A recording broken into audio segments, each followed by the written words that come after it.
Assalamualaikum warahmatullahi wabarakatuh. Selamat datang teman-teman calon programmer di channel programmu.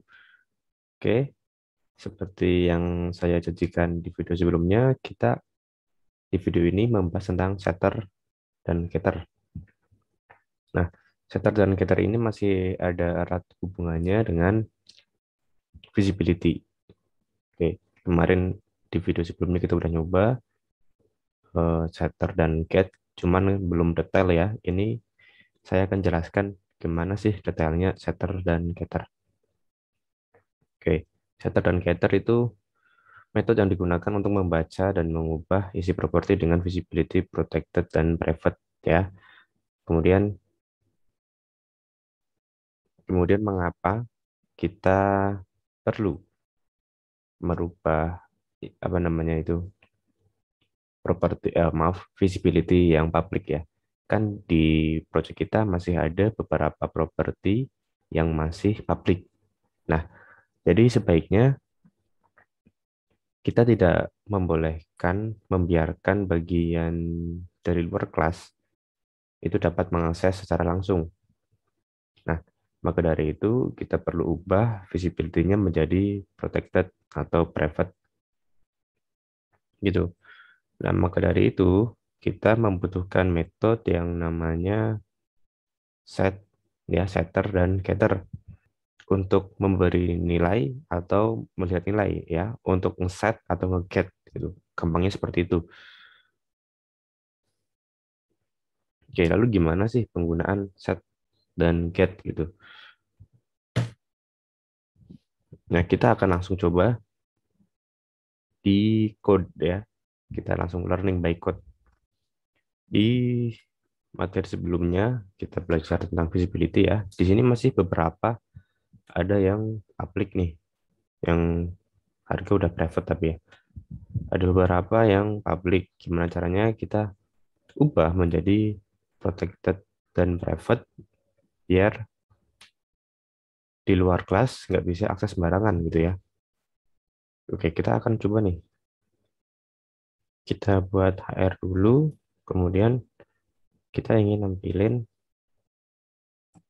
misalnya nampilin nama dari mie instan, nama barang. Oke, kalau kita ubah, nah masih bisa akses.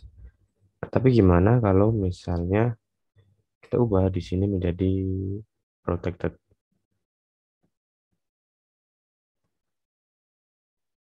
Nah, nggak bisa karena kelasnya nggak bisa diakses nih.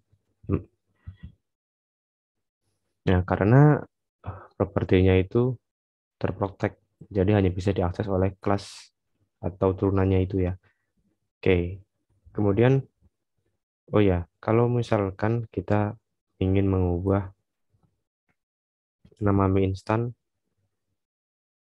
nama barangnya menjadi sedap, bisa nggak nih? Harusnya nggak bisa kan? Nah, nggak bisa. Jadi, yang di luar kelas itu nggak bisa mengubah sembarangan. Oke, nah terus gimana caranya biar kita bisa ini, nampilin nama barang? Nah, kita pakai metode yang namanya get, getter ya. Di sini udah ada get harga. Kita buat public function get nama barang. Isinya return this nama barang. Oke, jadi nanti nampilin nama barang ya. Jadi yang di bawah kita beri akses. Nah, yang di bawah kita panggil get nama barang. Nah, Indomie. Nah, lalu gimana kalau kita ingin mengubah Indomie menjadi sedap gitu. Nah, kita menggunakan metode yang namanya setter. Oke, di sini udah ada get nama barang. Kita pakai metode yang namanya setter public. Nah, function set nama barang. Oke. Nah, di sini $this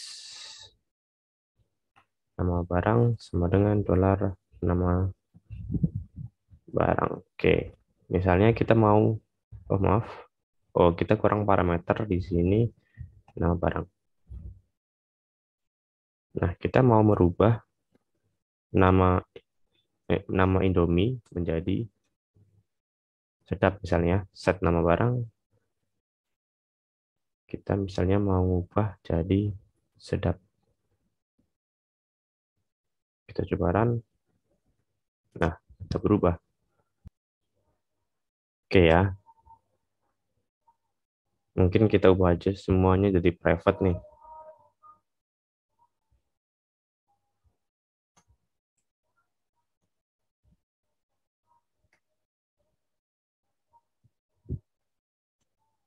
Oke, private. Nah, karena tadi masih pada public ya, kita mau set semuanya nih stok sama harga. Ya, kita beri set targeter pada stok dan harga.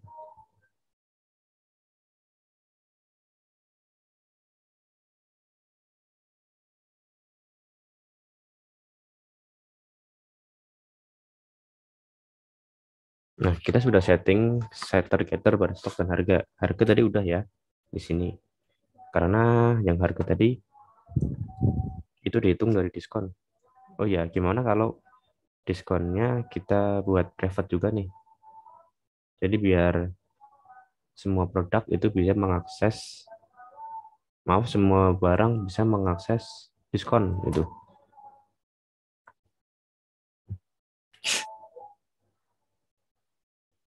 Nah, jadi biar diskon ini hanya bisa diakses oleh kelas barang diskon. Kita hapus. Oke. Terus yang diskonnya tadi kita pindah nih.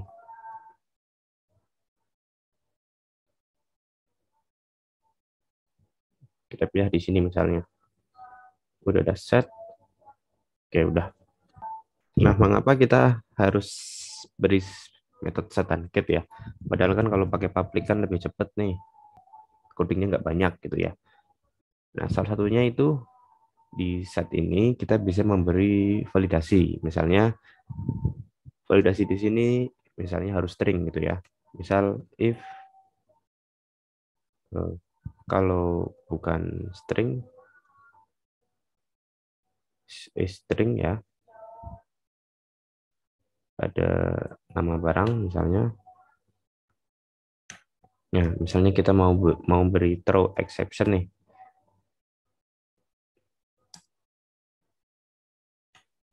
Misalnya kita ingin nampilin error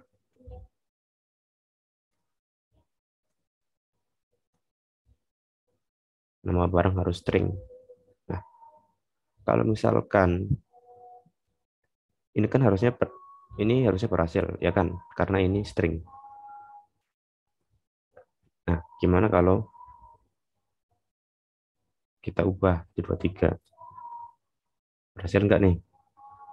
Nah, nama barang harus string. Itu salah satu fungsinya nih. Kalau kita menggunakan set dan get. Nah, sekarang kita coba nih ya. Kita coba.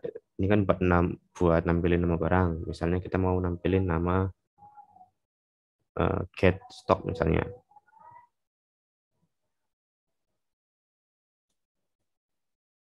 Get stock. Nah, 400 ya, 400 nih. Stok. Nah, misalnya kita ingin merubah nilai stok nih. Instan set stok. Misalnya kita ubah jadi 5.000. Ya, oke, udah berhasil. Oke, jadi seperti itu ya untuk gambaran detailnya dari setter dan getter. Semoga membantu teman-teman. Jika misalkan kalau misalkan masih bingung, silakan tanyakan aja. Terima kasih sudah menonton. Saya minta maaf jika penjelasan saya kurang jelas. Sampai jumpa di video berikutnya. Dan terima kasih. Wassalamualaikum warahmatullahi wabarakatuh.